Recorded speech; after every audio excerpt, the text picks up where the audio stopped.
Incoming transmission. Welcome to True Spies.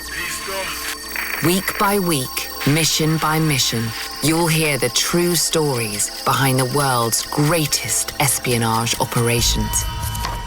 You'll meet the people who navigate this secret world. What do they know? What are their skills? And what would you do in their position? This is True Spies.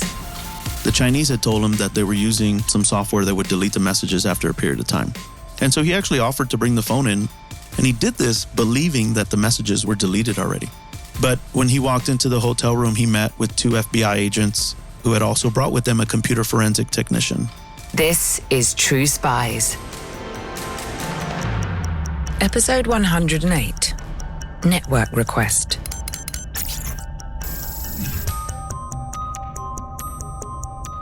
Surrendering your secrets to a foreign power is risky business. And depending on the foreign power, it's generally ill-advised. But there are certain circumstances in which becoming a foreign asset has its appeal. And according to many intelligence officials, there are 4 primary motivations for an individual to betray their country.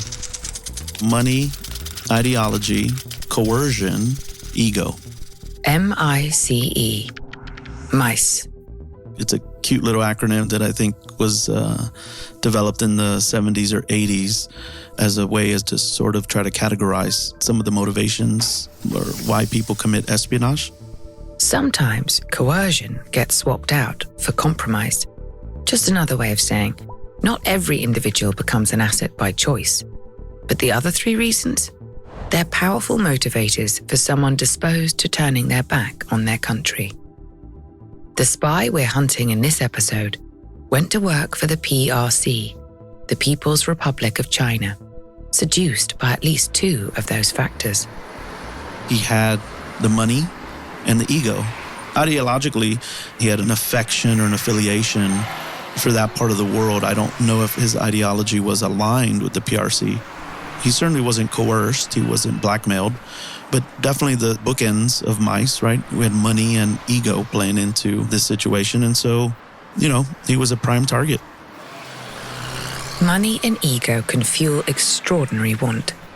But to some people, in some situations, they go hand in hand with a feeling of desperate need. The best assets don't have to debate whether or not to take a job when it's offered to them. And the best offers are the ones that won't be refused.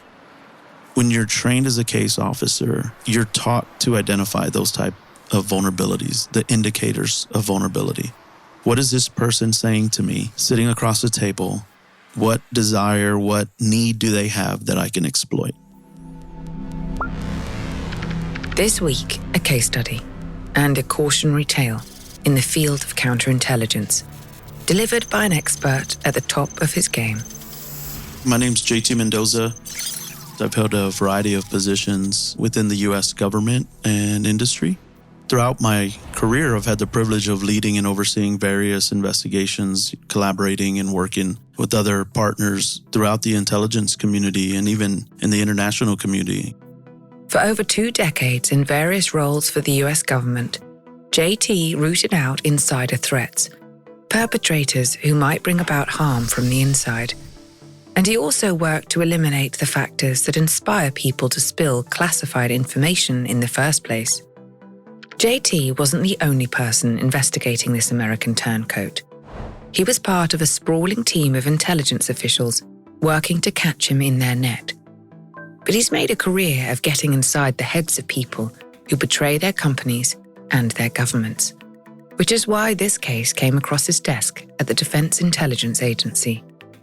Catching foreign agents before they could wreak serious damage on the US government. That was JT's bread and butter.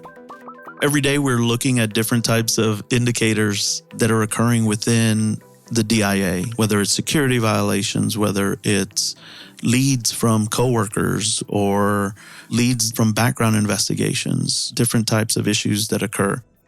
Now, you're probably ready to meet the other man at the center of this story. The man who, in 2017, was recruited by the Chinese government His name was Kevin Patrick Mallory.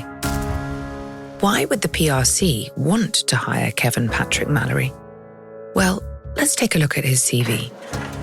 Kevin Patrick Mallory started his career in the U.S. Army as an intelligence officer. He had gone to Brigham Young University and then commissioned as a U.S. Army intelligence officer. After 2 tours in the Army, Mallory began to build some impressive bona fides. After that, he moved on to the State Department, spent some time with the CIA, and this is where he became a clandestine case officer. He was gaining valuable work experience, albeit not in the way you might expect. Trained case officers go out and convince individuals to work on behalf of the U.S. Many times this means that they're convincing foreigners to commit espionage for the U.S. against their own country.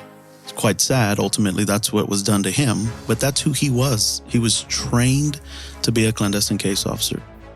And he gathered valuable insight from other respected institutions too. He ended up at DIA, Defense Intelligence Agency, and then ultimately again as a CIA contractor where he, after he left there, started his espionage for the Chinese. Such an eclectic mix of experience not only gave him insight to various government agencies, but also multiple security clearances, although not all of those career moves were of his own choosing. More on that later. Of course, getting a job isn't all about what's on your resume.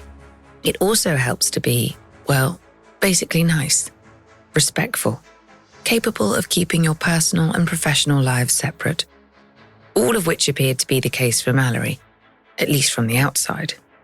He attended church frequently. He did not have any difficulties socializing. There were no indicators whatsoever to anyone within his sphere of influence that he was having any issues, so to speak.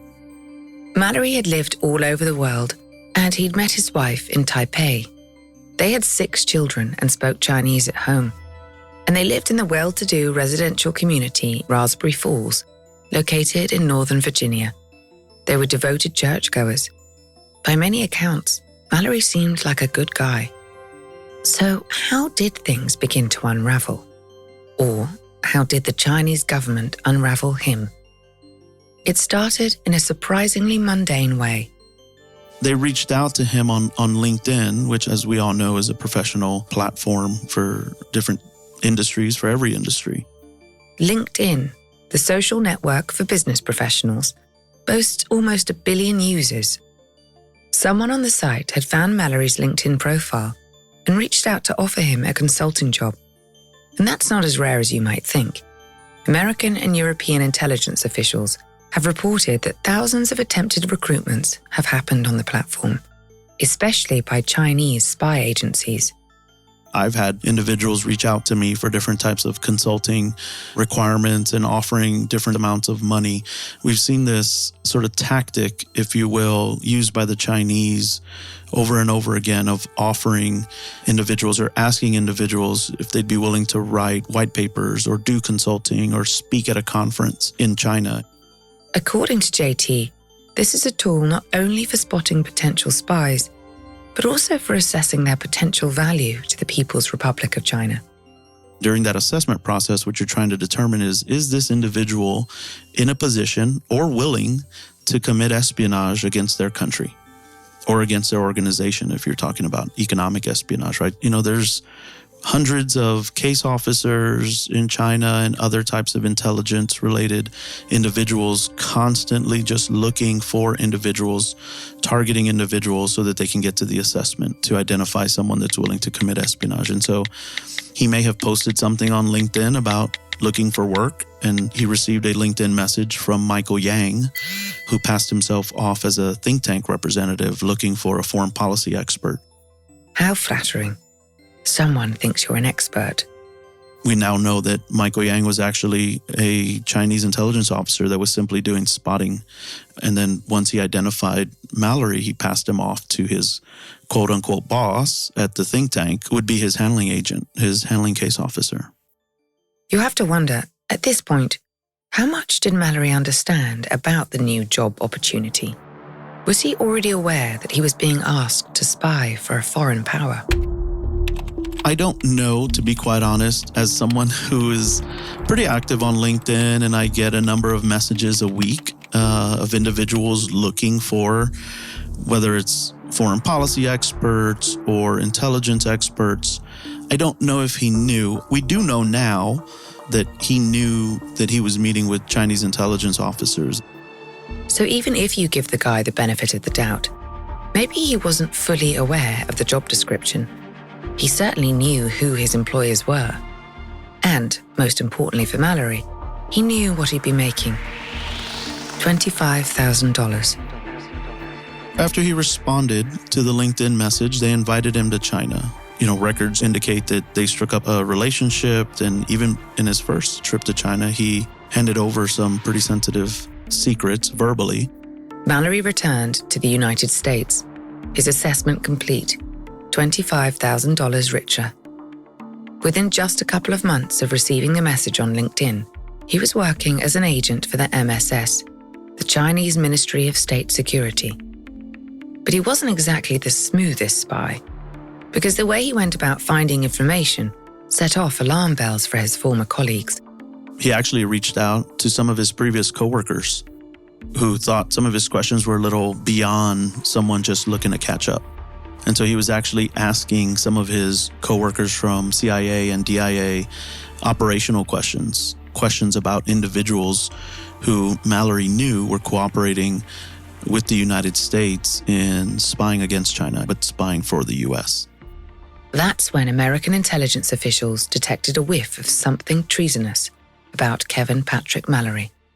And that's when J.T. Mendoza entered the scene. At the time, I was working at the Defense Intelligence Agency, and I had responsibilities really for overseeing any type of collaboration and information sharing with our intelligence community partners as it relates to counterintelligence investigations. And so I was a part of DIA's counterespionage division, and we were already actively working a number of espionage investigations jointly with the FBI. And so in March of 2017, the FBI case agent that had opened the investigation asked for a meeting. Credit to the Americans. This is all unspooling with remarkable speed. It was February when the Chinese reached out to Mallory. Now it's March, and the US intelligence officials already have their eye on him. And they're looking to JT for help. They laid out what they had identified and the issue that was occurring. Mallory having been a former Defense Intelligence Agency employee, they essentially wanted to share information, and they were asking for information that we may have had in our records and what information we had within our records that could assist them. To JT, that seemed like a simple enough task. I routinely receive these type of requests from the intelligence community, different types of agencies who are investigating someone or have identified an issue with someone who maybe is now their employee, and they identify that the individual used to work at DIA. I would get a request, and they would say, hey, have you ever had any issues with this individual, or what do you have in your records? This is what we're looking at. JT requested a letterhead memorandum, a document used to share information between agencies that typically contains the subject's name, the agency case number, and any other need-to-know information. Because JT had spent nearly a decade working closely with the FBI, he understood the system the Bureau used to number its cases. Even without many background details, he could see that the FBI had opened an espionage investigation into Mallory, and that it involved China. With that, JT went digging for Mallory's background and stumbled on a few highly relevant details. What we identified is that security and our inspector general, which is like our ethics office, had conducted 3 different types of investigations on Kevin Patrick Mallory. This wasn't the first time Mallory had engaged in shady behavior. He'd had a questionable track record all along. And where there's smoke, a secret agent is about to come under fire. Kevin Patrick Mallory was a former employee of the DIA and clandestine case officer for the CIA. Given his background in the highest echelons of US intelligence, you'd think he'd know better than to try to outsmart those agencies. Instead, he'd started selling secrets to Chinese spies, and when the FBI and DIA went digging, they found he had a few skeletons in his closet. What we identified within his Army records was that he actually had financial issues very early on in his career. So right after college, he just didn't do well at managing money. He didn't do well at budgeting, at living within his means. He always wanted a little more. And so even as a junior officer within the U.S. Army, he had financial issues.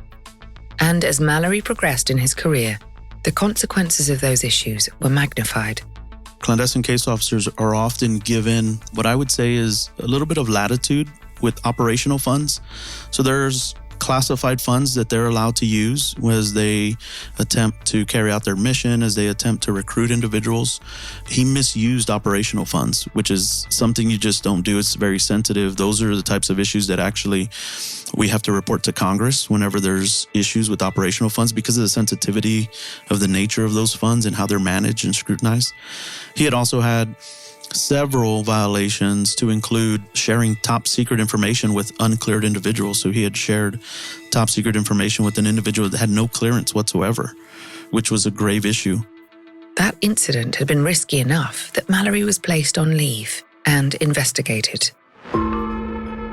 During that investigation, he was placed on administrative leave because we didn't want him to have continued access to classified information, and he resigned. When someone like Mallory is under investigation for a non-criminal incident and realizes they're in trouble, it's not uncommon for them to resign. Then, the agency they're working for loses jurisdiction over the offense.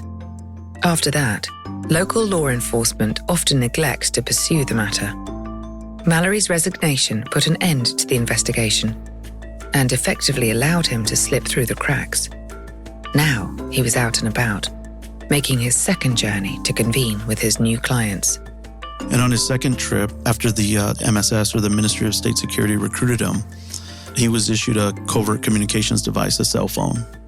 A cell phone? Nothing fancy. A Samsung Galaxy, to be precise. One of the world's most ubiquitous brands.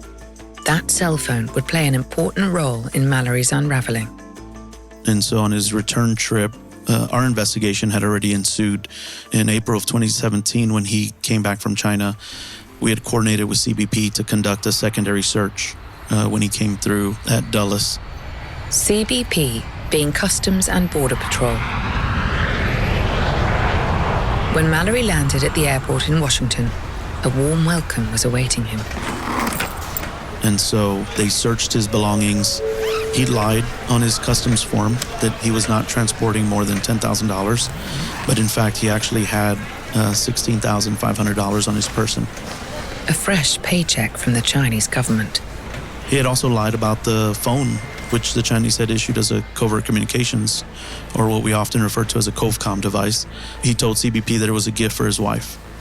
And so really this was just a way for us to identify what type of things he had on him. You know, it was an attempt to also identify if there were any potential classified information on his person at that time, but it was passive in nature. It was a technique used to collect information, to collect evidence during the investigation. So, investigators know that Mallory has a rather sordid history of workplace indiscretion. He's had suspicious conversations with former co-workers. Now they've caught him in a lie at Dulles Airport and have eyes on the smoking gun that is the COVCOM phone. What else do they have to go on? During the investigation, the FBI had conducted surveillance. It was really meant to ascertain if he was meeting with someone in the U.S., that maybe there was a Chinese intelligence officer or some type of co-opted individual that we needed to identify. But during that surveillance, we were able to obtain security footage from a stop that he made at a FedEx Kinko's, where he was observed scanning documents onto an SD card. Mallory was captured on surveillance video in an ordinary printing and shipping center, showing documents to a cashier. Could he really be making scans of highly classified material right out in the open, with no security precautions in place? JT and his team wouldn't know the truth until later, but it certainly didn't look like Mallory was working in the national interest. Meanwhile, Mallory was feeling rattled by what had happened in the airport after his second trip to China. So he decided to take matters into his own hands. He did wait a couple weeks, and then he later decided to walk into the CIA and ask to speak to the security office to report something suspicious in nature. To hear Mallory tell it, he'd encountered something dodgy, and he'd wanted to let the security officer know about it. It was the right thing to do, no matter that he'd actually entered into a business arrangement with the suspicious individuals in question. He lied, obviously, about the relationship and the amount of meetings he had had and the fact that he had provided classified information. He did tell them about the phone that he had been issued, but he only admitted to sending test messages, essentially to establish communications with these individuals. When the security officer asked him, "Have you provided any information to these individuals?" he said, "The only thing I've done is send test texts," which we found out a few weeks later was a lie. And aside for the listener who's thinking, who did this man think he was fooling? It's a reasonable question to ask. This is where we really see his inadequate skills technically. I have to be careful. I have a lot of friends in the intelligence community who hate me for this, but many individuals that operate successfully as case officers, including myself, we often have egos, right? Mallory socially was able to maneuver and live life, right? He wasn't awkward. No one thought anything was wrong. He's able to handle a certain amount of stress, certainly, right? But those are the types of traits that often make successful case officers. He was definitely playing with fire, but it wasn't something he wasn't used to. A case officer's ego can work in their favor, giving them the confidence to do their risky work. But it's a fine line between confidence and arrogance, and arrogant people make for great traitors. Mallory walked away from the meeting with the CIA security office without doing himself any additional harm. But he set himself up for further trouble when he offered his phone up for investigation, the Samsung Galaxy given to him by the Chinese. He offered, he said, "Hey, I can bring the phone in if you want to look at it." And he did this, we found out later, because he believed the Chinese had told him that the messages would delete, that they were using some software that would delete the messages after a period of time. And so he actually offered to bring the phone in, believing that the messages were deleted already. You won't be surprised to learn that the CIA was happy to oblige. So 2 weeks later, Mallory brought the phone to the hotel in Northern Virginia, where the agency had requested the meeting. And he probably thought that the CIA was going to give him some type of reward or was going to ask him to continue this relationship, maybe with the Chinese. But when he walked into the hotel room, he met with 2 FBI agents who had also brought with them a computer forensic technician. Not just the CIA. The CIA, the FBI, and a really good hacker. And actually, they were recording the meeting for evidence purposes because by this time we knew what he was doing. We had had him under surveillance for a matter of months. And so he handed it to the computer forensic technician and said, you probably won't see anything on there because they told me the messages would delete. But when the technician plugged the device into their laptop, the FBI was able to see weeks worth of messages between Mallory and his handling agents. The evidence came tumbling out, incriminating messages like, "As your object is to gain information, my object is to be paid for it." Oof, hard to deny what that's about. He also lied to the Chinese. He told them that when he had been stopped by CBP at the border, that because he had lied on the form, CBP had seized that money. And so he had actually lied to them and said, "I'm expecting to be repaid, essentially. I want another $16,000 for the material I have provided." And then there was, for evidentiary purposes, there was 2 statements that really helped. He said the 2 pages of hand notes are unrelated to the 1 page above it. This was a separate operation, unrelated to our previous discussions. And then he also said, "When you get the okay to replace the prior payment that was seized, I will send more docs. And in the future, I will destroy all electronic records after you confirm receipt." And so that really assisted us in identifying the fact that not only had he already provided classified information to them, but that he had additional documents that we needed to identify. 4 weeks later, Kevin Patrick Mallory was arrested. At the same time, the FBI conducted a search of his home, which is when they found an SD card wrapped in tinfoil. When the federal agents viewed its contents, they found 8 classified documents, the ones Mallory had scanned in the print and ship store. Those classified documents, we believe, had been transmitted to the Chinese. We were able to find those documents within our records at DIA and were able to use those in prosecution of Mr. Mallory. Those documents, JT recalls, were already 4 or 5 years old, but they still contained classified information and still put other intelligence officers at risk. The information was so sensitive and so detailed that it was used by the prosecutors in court, and it actually had identifying information for a couple who had agreed to work on behalf of U.S. intelligence and who actually had scheduled travel to China later that summer. If those 2 intelligence officials had indeed flown to China, one can only imagine the danger they might have encountered on their arrival. Mallory had not only risked state secrets, but human lives. In May 2019, Mallory was sentenced to 20 years in federal prison. He'll be well into his 80s by the time he's released. One wonders if those 2 payments he received from the Chinese seem worth it to him in hindsight. JT spent some time in reflection too. When a case like this happens, after we, within the intelligence community, sort of mitigate the immediate threat of his espionage, then we go back and we do a case study. We do what's called a threat assessment. What did his espionage entail? When can we see initial indicators? And it's really so we can identify lessons learned. Where were the indicators that we missed? What was happening in this individual's life, professionally, personally, that we can learn from so that we can prevent these things from happening again, right? In Mallory's case, JT saw a toxic combination of poor financial management and lax adherence to rules and policies. But there was another, more human factor at play. The thing that we don't often talk about was he was married and he had 6 kids. He was about 5 months behind in his mortgage. And, he also, in addition to being 5 months behind, he also had a little over $230,000 in debt. And so as a father myself, I know what it's like to wake up and have responsibilities for a family. I cannot imagine being in a situation where I can't put food on the table, where I can't pay for the mortgage. I never empathized with him, but I certainly have sympathy for him. To be sure, Mallory was not a charity case. He lived in a beautiful house in a posh little enclave of Virginia.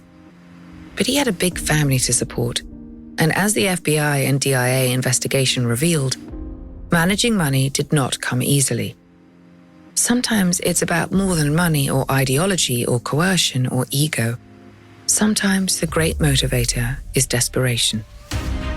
I think at times we forget that these are humans that are just in dire straits. And it is unfortunate. I'm not trying to downplay the decisions that they have made to betray their country and to commit treason, but he was in dire straits. He was in dire financial straits, and we failed. The intelligence community failed to detect and identify this and get him help. Today, that's precisely the failure that JT is working to remedy. As an executive leading an insider risk management program in the private sector. I still sort of do the same thing. I'm still looking for those potential indicators within our workforce and trying to figure out, how do we help people? How do we help these individuals that may be having issues? Mallory isn't the only one of his kind. Far from it. Recent years have seen a spate of American intelligence officials turning their back on the US to spy for China. LinkedIn recently shut down its operations in China, a market that once funneled 54 million users onto the site. That decision makes it that much harder for the MSS to reach out to new recruits. But of course, the internet is vast, and the world is getting smaller and smaller. Where there's a will to find foreign agents, there will always be a way. I think oftentimes this is one of the byproducts of things like globalization and the ability to do business internationally. It's just a sort of a resounding fact when you have an adversary like the Chinese who continue to target sensitive U.S. information and individuals with access to that information.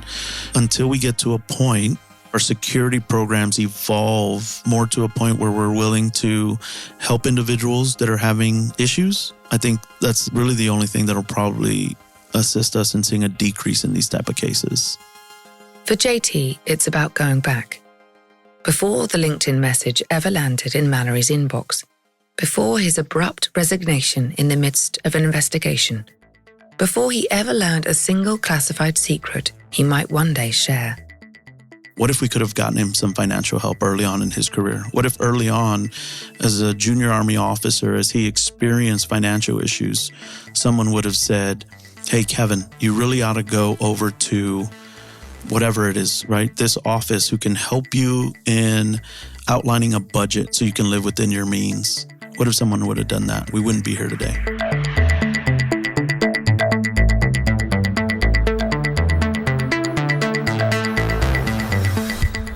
I'm Vanessa Kirby. Here's a taste of next week's encounter with True Spies.